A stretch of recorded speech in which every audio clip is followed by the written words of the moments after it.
Buenas tardes, bienvenidos a estas conferencias que patrocina el Instituto Gemológico Español. Es un placer para mí y un honor también el presentar hoy la conferencia, puesto que no puede el presidente incorporarse a tiempo para ello. Hoy tenemos una conferencia no menos interesante, que yo diría que es una conferencia estrella entre las nuestras, porque se trata ni más ni menos que del Tesoro del Delfín.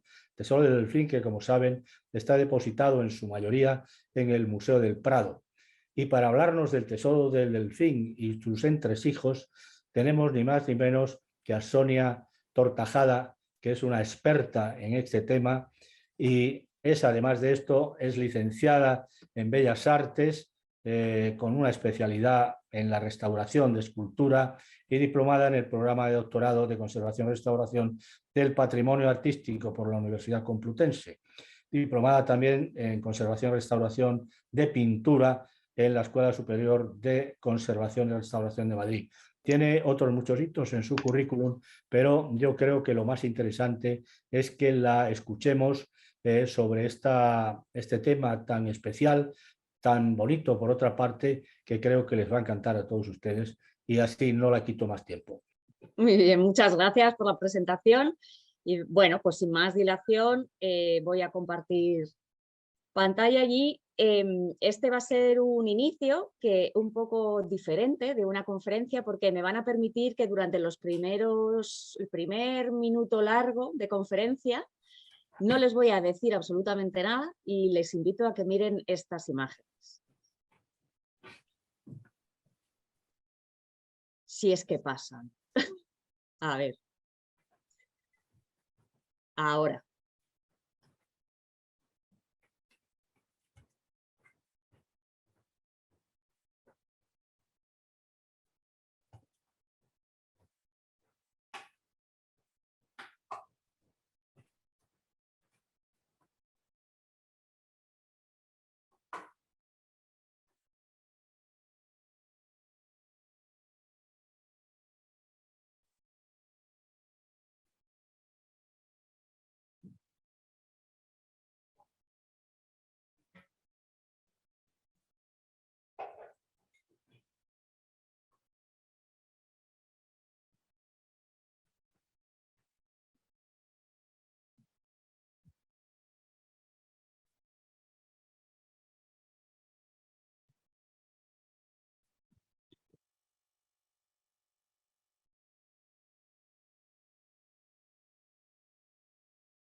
Bueno, pues la verdad es que es curioso lo que la gente ve cuando mira estas imágenes. Hay mucha gente que ve paisajes submarinos, incluso paisajes extraterrestres. Los anillos, me han llegado a decir que ven los anillos de Saturno. También en algunas se puede decir que hay gente que ve comida. Algún huevo frito y alguna hebra de azafrán se ha colado por ahí, seguro.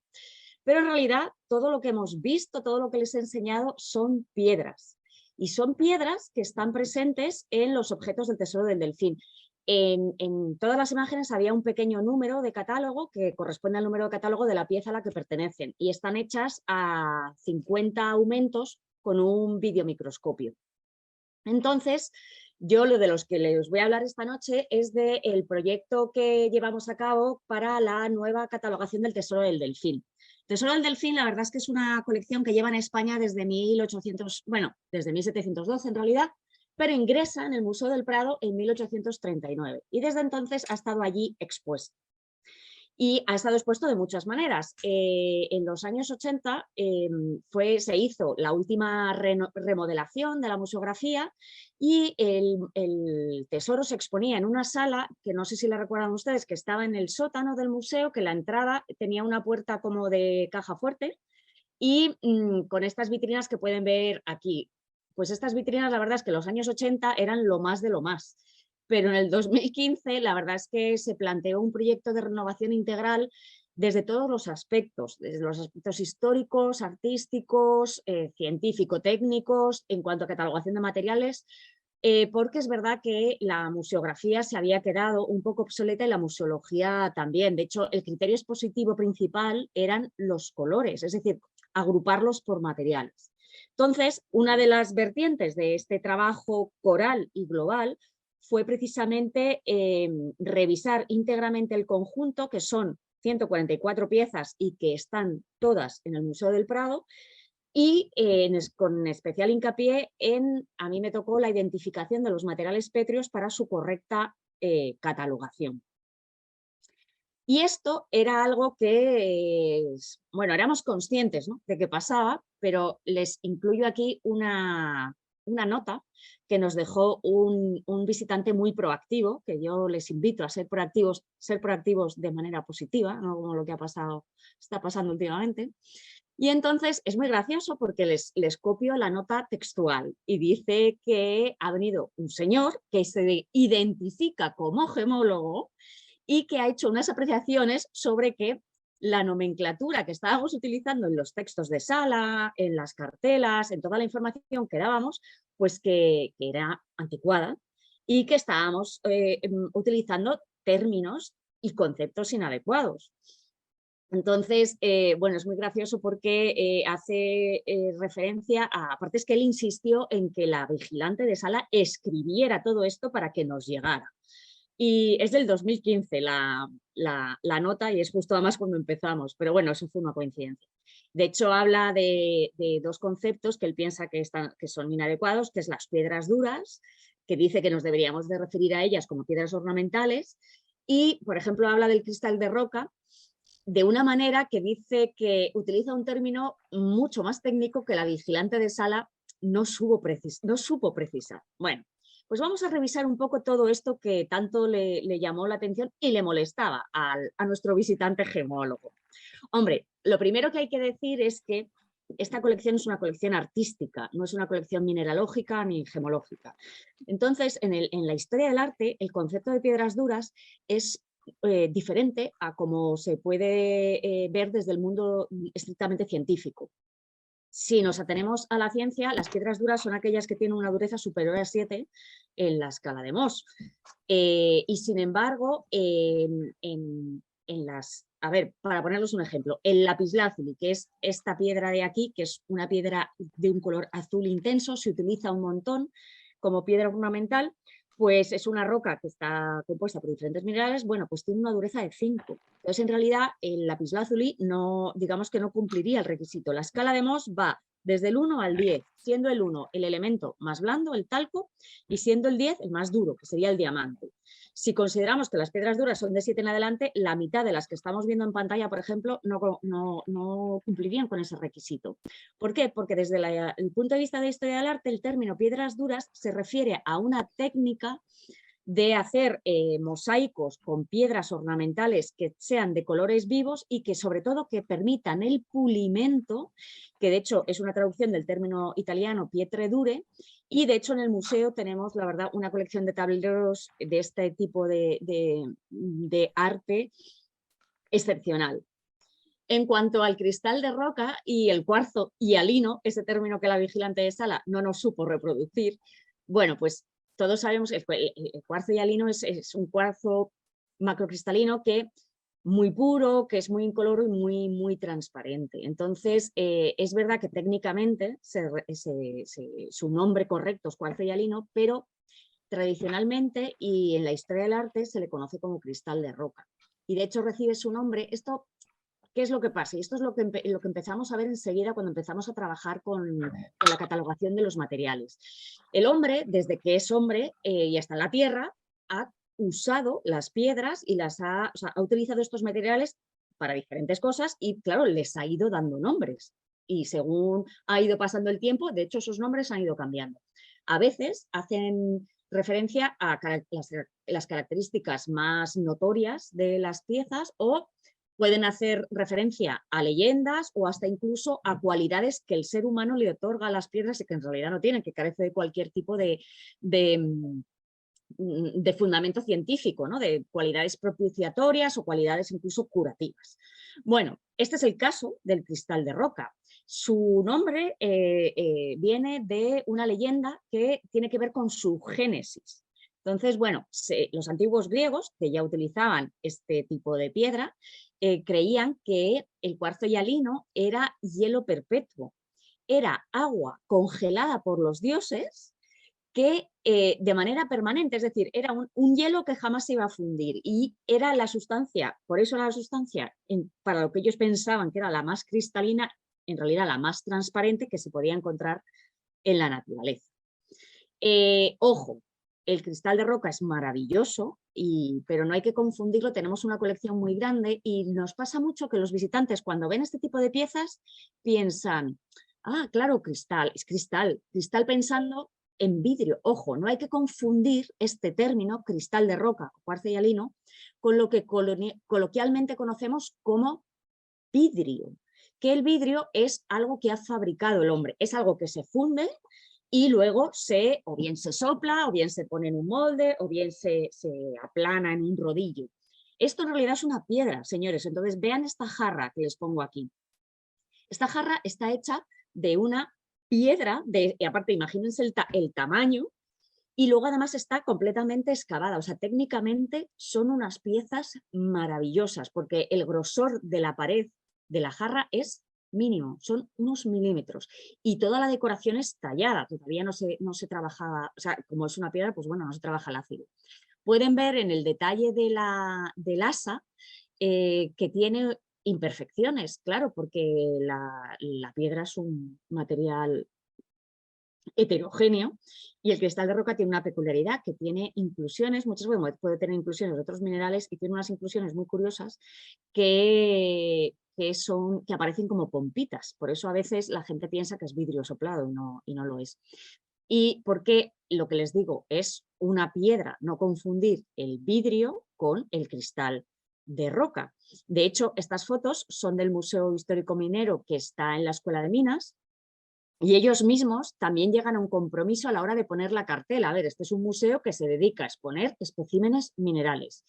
¿Y cómo llaman a estas piedras? Pues dicen cuarzo hialino, entre paréntesis, cristal de roca, que es lo mismo que hemos hecho nosotros. Y aquí les pongo un macro a 50 aumentos, también hecho esta foto está hecha con microscopio en la que se ven esas inclusiones de las que les estaba hablando, que bueno, ya se van a dar cuenta de lo friki que soy de las piedras cuando les enseño esta foto en la que se ven estas pequeñas inclusiones que son estas cavidades en las que esto es gas, que es una esfera de aire completamente perfecta, bueno, de gas, y todo lo demás es líquido. Se llaman inclusiones bifásicas que son propias del cristal de roca. Esto jamás se lo van a encontrar en un vidrio, desde luego. En cuanto a los orígenes de los nombres, lo que les decía, pues como llevan con nosotros desde que somos hombres, pues bueno, han recibido muchos nombres, a veces, y por eso es por lo que hay tanta confusión terminológica hoy en día para referirnos exactamente a un material en concreto. Entonces, bueno, casos que no resultan complicados, pero que tienen su origen, por ejemplo, en una de las características principales, el rojo del rubí. Es muy, muy llamativo su color rojo y por eso recibe su nombre de ahí. El rubí, de hecho, es rubeus en italiano, que quiere decir rojo. Otra de los objetivos de esta charla es que puedan ver el Tesoro del Delfín de una manera diferente a como lo pueden ver ustedes si visitan el Museo del Prado, porque todas estas piezas evidentemente se exponen en vitrina, entonces uno se puede acercar todo lo que el vidrio le permite. Entonces muchas de estas piezas son muy pequeñas. Esta tacita, la tacita anterior, es realmente, nada, me cabe en la palma de la mano. Y bueno, pues aquí pueden ver el finísimo trabajo que tiene sobre un vaso de ágata, el oro, y la decoración de rubíes. Bueno, aquí otro detalle de otro de los vasos. En cuanto a, por ejemplo, más orígenes que tienen los nombres de las piedras, pues, por ejemplo, su procedencia geográfica, que es lo que pasa con el topacio, que en la antigüedad el yacimiento más abundante y más conocido de la antigüedad estaba en una isla del Mar Rojo que se llamaba Topazos. Entonces decidieron llamarle topazo a este tipo de piedra. Y a veces lo que les decía es porque el ser humano les otorga a este tipo de materiales cualidades que, bueno, sin ningún rigor científico, que bueno, son o curativas o propiciatorias. En este caso, por ejemplo, el jade se llama así porque se pensaba que tenía propiedades curativas para curar los males de la ijada, que es la parte de abajo, vamos, de las lumbares, y por eso se quedó con el nombre de jade. Otras historias curiosas que están siempre envolviendo estos materiales tan ricos y tan bellos, pues por ejemplo el lapislázuli, que es un material que se utiliza, que está muy presente en el Tesoro del Delfín, pues se pensaba en la Europa medieval que era una representación física y mística de lo que era el cielo, o sea, una representación celestial, porque conjugaba tres características, que era ser de un azul intenso, que podía ser el cielo, tener siempre unas inclusiones que daban brillo, que suele ser la pirita, que tiene brillos metálicos, entonces pensaban que eso eran las estrellas, y luego además tiene unas zonas siempre blanquecinas de calcita, y pensaban que eso serían las nubes. Entonces, de hecho, hasta el siglo XIX de esta piedra se extraía uno de los pigmentos más apreciados en las bellas artes, que era el azul ultramar natural. A partir del siglo XIX se empieza a fabricar de manera sintética. Y de hecho era un pigmento que precisamente, además de por su riqueza, por este sentido místico que le daban a este color, se reservaba sobre todo para pintar los mantos de la Virgen o de los santos, de las deidades, como por ejemplo en los estudios recientes que ha habido en el Pórtico de la Gloria, en Santiago de Compostela, en el estrato de policromía medieval han encontrado cantidades ingentes de este color. Y aquí les pongo, pues es el vaso que acaban de ver, pues igual una imagen a 50 aumentos de la maravilla. ¿Ves? Aquí se ven súper bien las piritas, pues la maravilla de la superficie de este tipo de materiales. Bueno, entrando así un poco en contexto, ¿qué intentamos hacer en el proyecto? Bueno, pues la necesidad de un estudio terminológico sistemático se nos puso de manifiesto desde el principio. ¿Para qué? Porque queríamos mejorar la catalogación tanto histórica como artística como material de los materiales que estaban presentes en el Tesoro del Delfín. Queríamos que la terminología fuera actualizada y sistematizada. Sistematizada quiere decir que un mismo material aparezca en todas las piezas denominado con la misma palabra. Es que esto, te dices, bueno, natural, ya, pero es que esto no sucedía en el catálogo que nosotros teníamos. Y actualizada me refiero a empleando términos y criterios pues que siguieran la disciplina de la gemología, porque como primero es una colección bastante antigua y segundo los materiales empleados lo son todavía más, pues teníamos todo tipo de denominaciones de origen tradicional, de origen coloquial, de origen comercial muchas veces, incluso pues algún término así como muy exótico. Entonces, lo primero que hicimos para poder conseguir este objetivo fue hacer un estudio documental comparativo de todo el corpus documental que teníamos sobre esta colección. Jugábamos con ventaja. Es una colección que existe desde el siglo XVII y que ha sido catalogada, inventariada, sobre todo por tema de testamentarías de un rey a otro, muchas veces. De hecho, el primer inventario con el que contamos es el inventario que hay en Versalles, antes de que estas piezas llegaran a España por herencia de Felipe V, el primer Borbón. Y aquí hay un listado pequeño de todos los inventarios y de todos los documentos que hemos revisado. De especial relevancia el informe gemológico que encargó el Museo del Prado en los años 80, y los diferentes catálogos que hay. ¿Para qué? Pues sobre todo lo primero que intentamos localizar fueron discrepancias. Una de las cosas que más encontrábamos es que un mismo material, por ejemplo, en este maravilloso vaso de dragón, el cuerpo del vaso, pues dependiendo del documento que tú consultaras, tenía 3 denominaciones diferentes. O lo llamaban diásporo oriental oscuro, ágata de oriente o jaspe. Pero vamos a ver si es el mismo material. De esto se trata lo de sistematizar. Un nombre para un material y siempre el mismo. Bueno, les pongo este caso porque el tema de lo de diásporo a mí me volvió loca, o sea, bueno, me volvió loca, me tuvo a mal traer, las cosas como son. Diásporo, yo decía, diásporo, pues que no conozco yo así ninguna roca que se llame diásporo. Entonces, bueno, buscando, y bueno, hay algunos nombres, hay que pueden ser similares, como el diópsido o como el diásporo. Pero es verdad que luego macroscópicamente no se parecían en nada al tipo de piedra que yo estaba mirando. Y la verdad es que fue simplemente un caso de exotismo.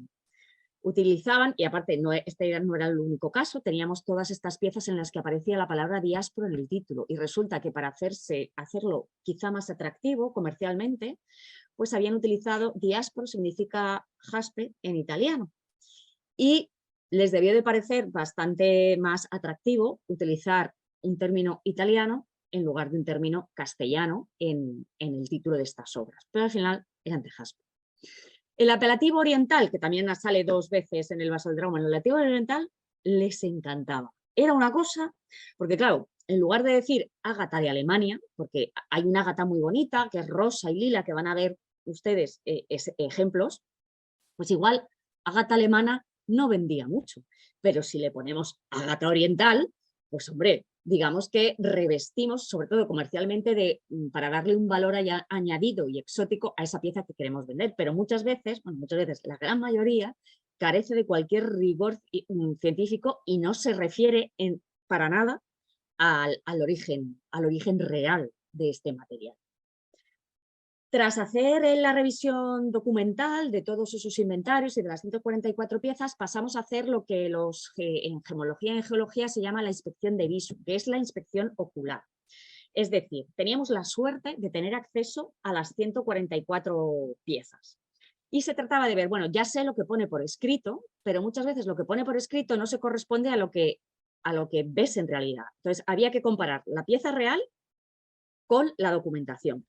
Para eso, bueno, lo hicimos visualmente, también utilizamos lupas de aumento y microscopios digitales portátiles, y también utilizamos, además de la luz visible, la luz ultravioleta para ver su respuesta a fluorescencia. Pues es muy curioso, porque cuando empezamos a contrastar, iba a decir enfrentar, pero realmente enfrentar, ¿no?, el objeto con lo que ponía por escrito, decías, ay madre, bueno, pues todavía más discrepancias. Eran simplemente imprecisiones, o sea, lo he llamado fe de ratas, porque en realidad era como una fe de ratas. Entonces, pues había cosas que no estaban, simplemente faltaban, o sea, pues había que añadir aquí un tipo, o otras cosas que se confundían, ¿no? Por ejemplo, bolitas esmaltadas muy pequeñas que decían que eran perlas, pero luego cuando uno las ve te das cuenta que no son perlas, que son bolitas esmaltadas. Y este tipo de cosas, para que se hagan una idea, una vez que se hizo la revisión documental y lo que vimos de visu es, por ejemplo, este vaso que a mí me encanta, es un perfumador, es así de chiquitito, me cabe en la mano, y estaba catalogado como de cuarzo citrino, que es verdad. Pero, por ejemplo, hubo que hacer correcciones en positivo y correcciones en negativo, es decir, hubo que añadir cosas y hubo que quitar cosas que venían en la ficha catalográfica.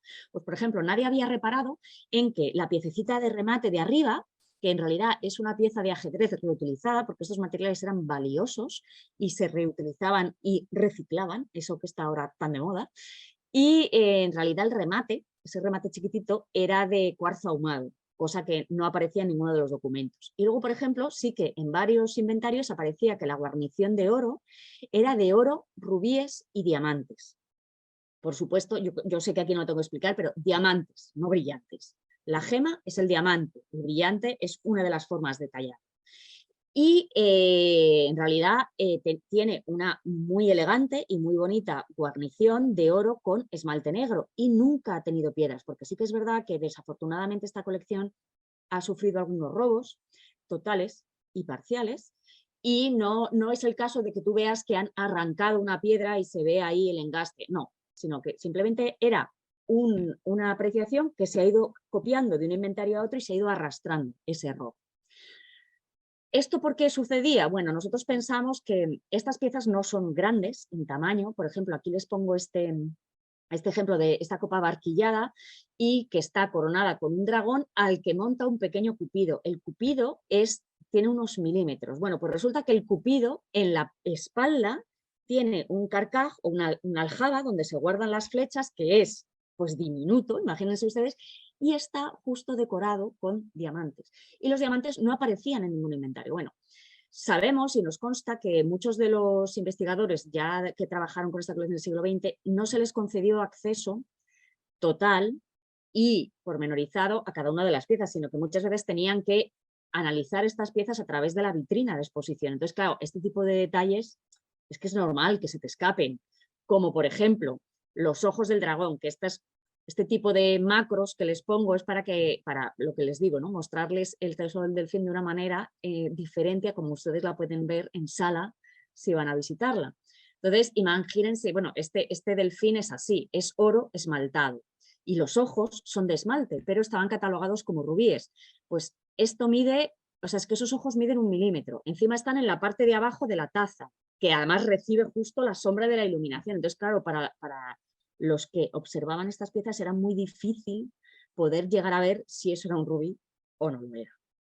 Y ya de paso, aunque en los ojos de los dragones no fueron objeto de discusión en ningún momento, pues no quería dejar de enseñarles los ojos de los dragones, que igual tienen 1 milímetro de diámetro y son unos maravillosos, maravillosos ópalos nobles con todo este juego de iridiscencia.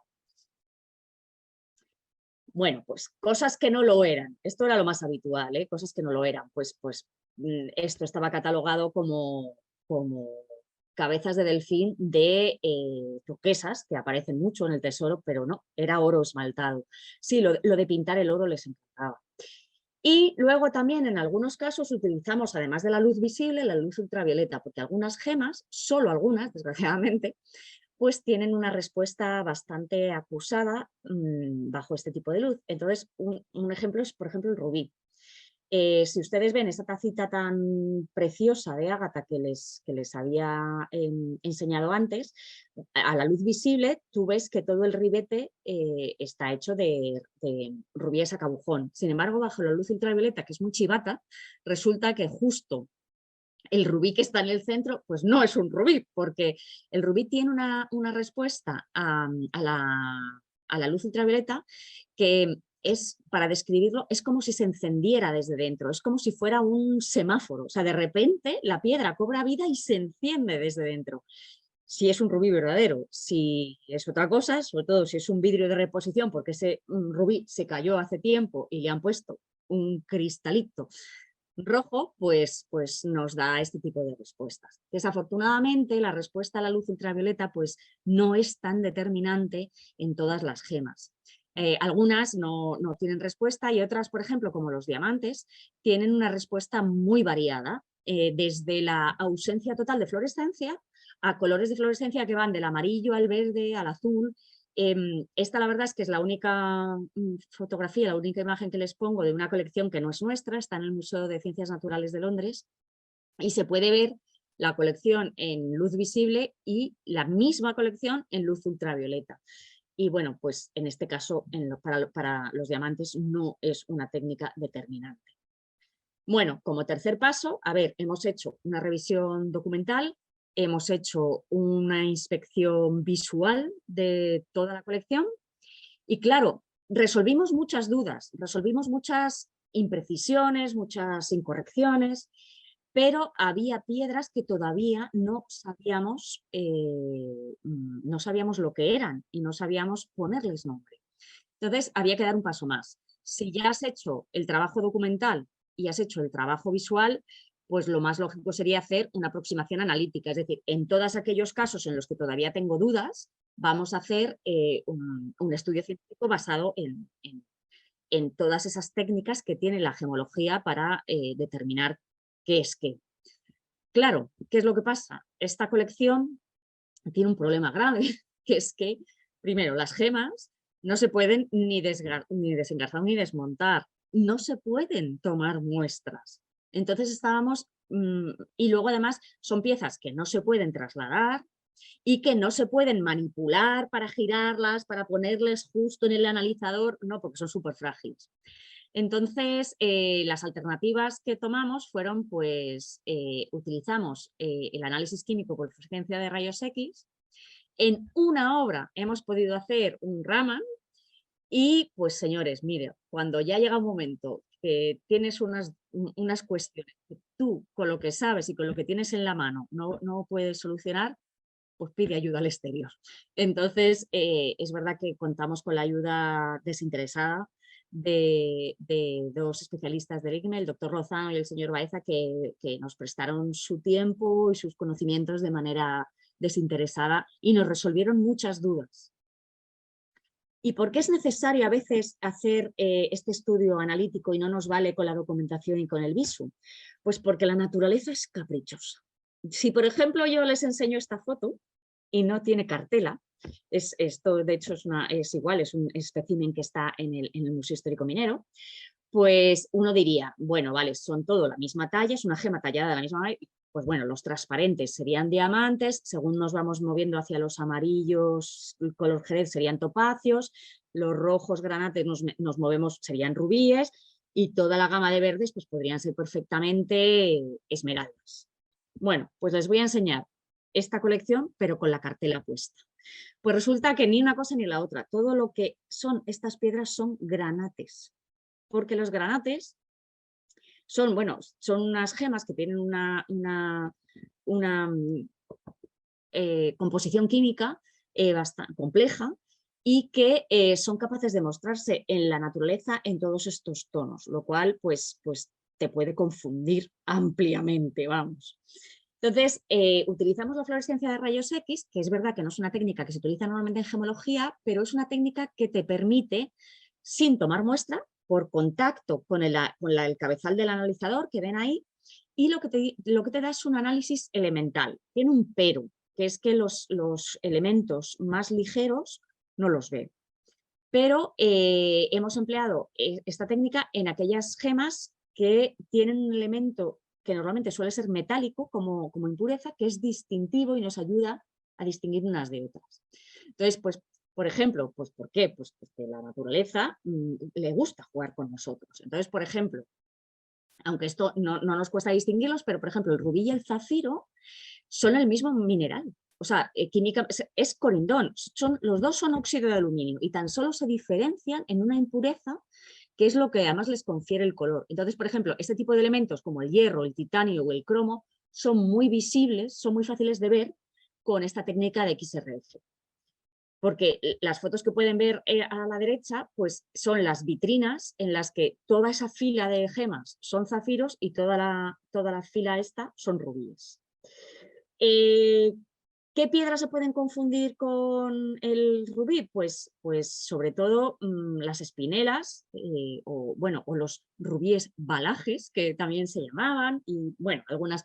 Entonces, les pongo aquí un caso de yo creo que el más famoso rubí falso, no es que sea un rubí falso ni mucho menos, ¿no? Pero mucha gente cuando ve la corona de la reina de Inglaterra, que acaba de fallecer recientemente, esa gran piedra roja que tiene aquí, no es un rubí, de hecho se llama el Black Princess Ruby, pero en realidad es una espinela sin tallar. O sea que hasta este punto, ¿no? Llega ese arrastrar el nombre porque me interesa dotarlo de un poco más de valor.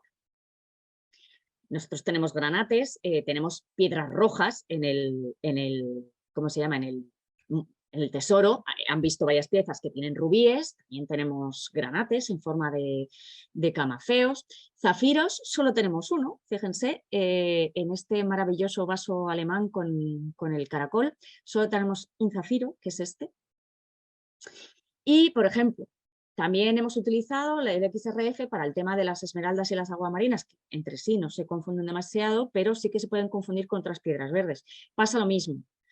O sea, es el mismo, o sea, tanto la esmeralda como la aguamarina son el mismo mineral, son berilo, pero se distinguen por el cromo y por el hierro, el contenido en cromo y hierro, que son elementos que se ven pues, muy bien. Entonces, ya sabiendo esto, tú puedes ir comparando las gráficas elementales que te da el XRF.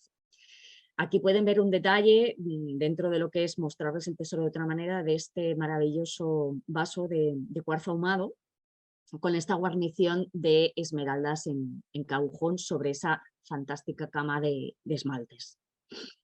El jade, por ejemplo, el tema del XRF sí que nos ha sido fundamental para distinguir los jades del tesoro del delfín, que tenemos varias, porque igual que el tema de las esmeraldas y los rubíes son exactamente el mismo mineral que los zafiros y las aguamarinas, y hay que distinguir entre ellos, pues el jade es el caso contrario. Una sola palabra se refiere a dos gemas diferentes, que no tienen nada, o sea, son dos minerales completamente distintos, pero es que comparten el nombre porque sí que visualmente se parecen mucho. Uno es la nefrita y otro es la jadeíta.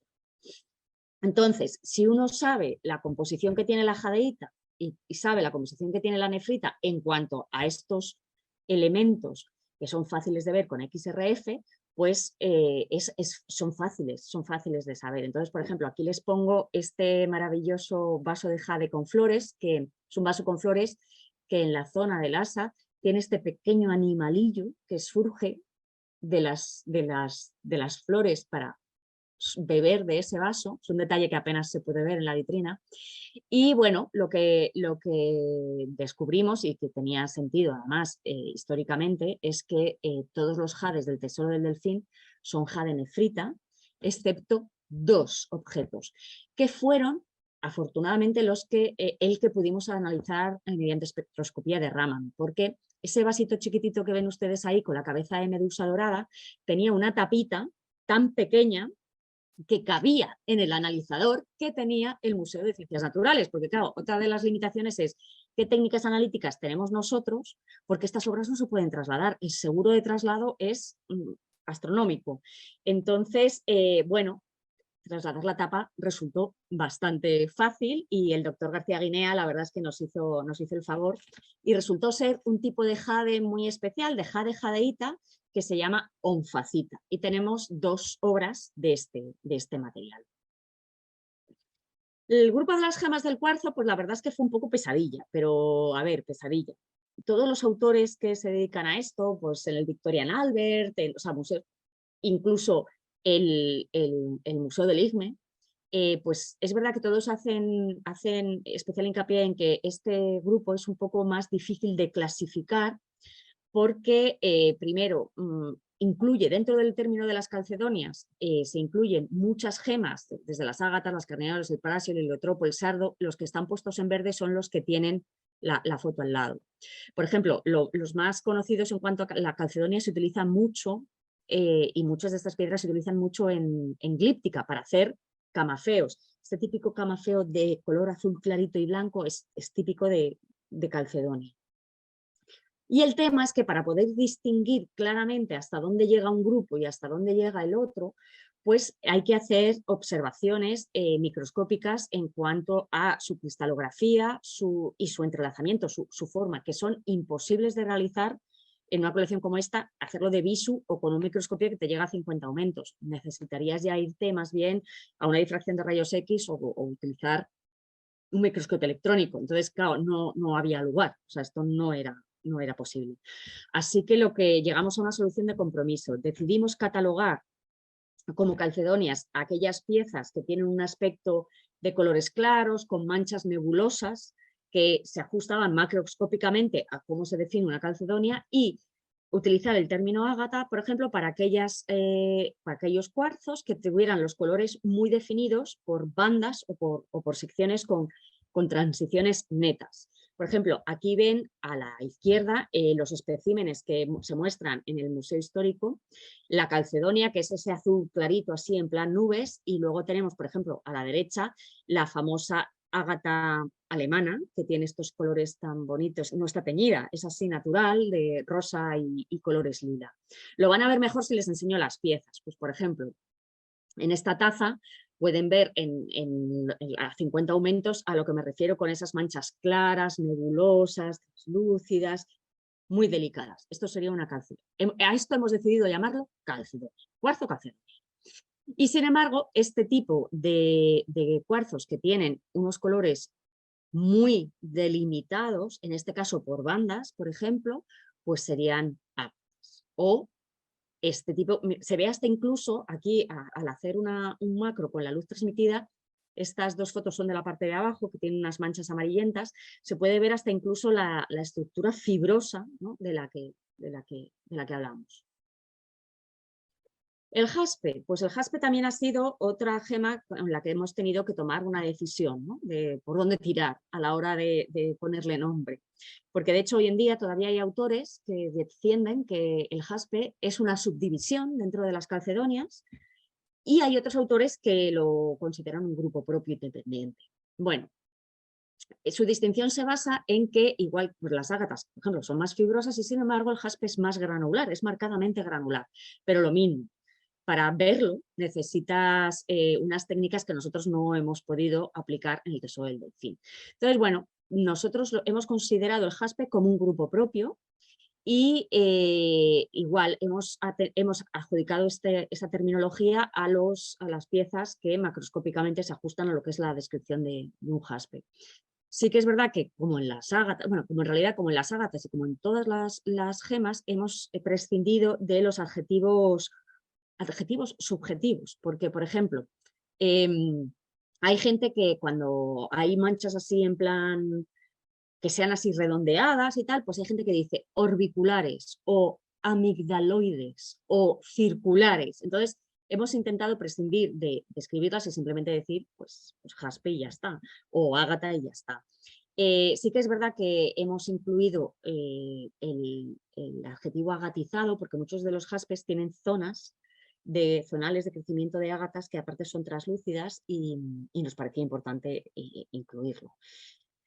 Pues, por ejemplo, aquí tienen este maravilloso vaso de jaspe con este color, con estos tonos tan impresionantes que parecen irreales, parecen teñidos, pero yo les puedo asegurar que no lo son. O, por ejemplo, este cuenco de jaspe rojo que se expone normalmente cerrado. Entonces, bueno, dentro de esta intención de que ustedes puedan ver la colección del Tesoro del Delfín de una manera diferente, pues yo se lo voy a enseñar abierto para que vean la riqueza. Claro, son muy interesantes los camafeos, pero yo lo que les quería enseñar es ese material pétreo, ese jaspe rojo con ligeros agatizados tan maravilloso que hay en el interior. Y miren, por ejemplo, si se fijan en el remate de la tapa, el remate que es de color lila y rosa, pues es ese ágata alemana, que lo que han aprovechado son las bandas de color que están también definidas para hacer coincidir la banda rosada en el turbante que lleva esa pieza. O, por ejemplo, de nuevo, el famoso vaso del caracol. El caracol, para que lo sepan, está esmaltado, o sea, es esmalte, pero la base es piedra. Y aquí sí que se ve muy bien los juegos del agatizado, porque la luz pasa a su través. Tienen la verdad es que es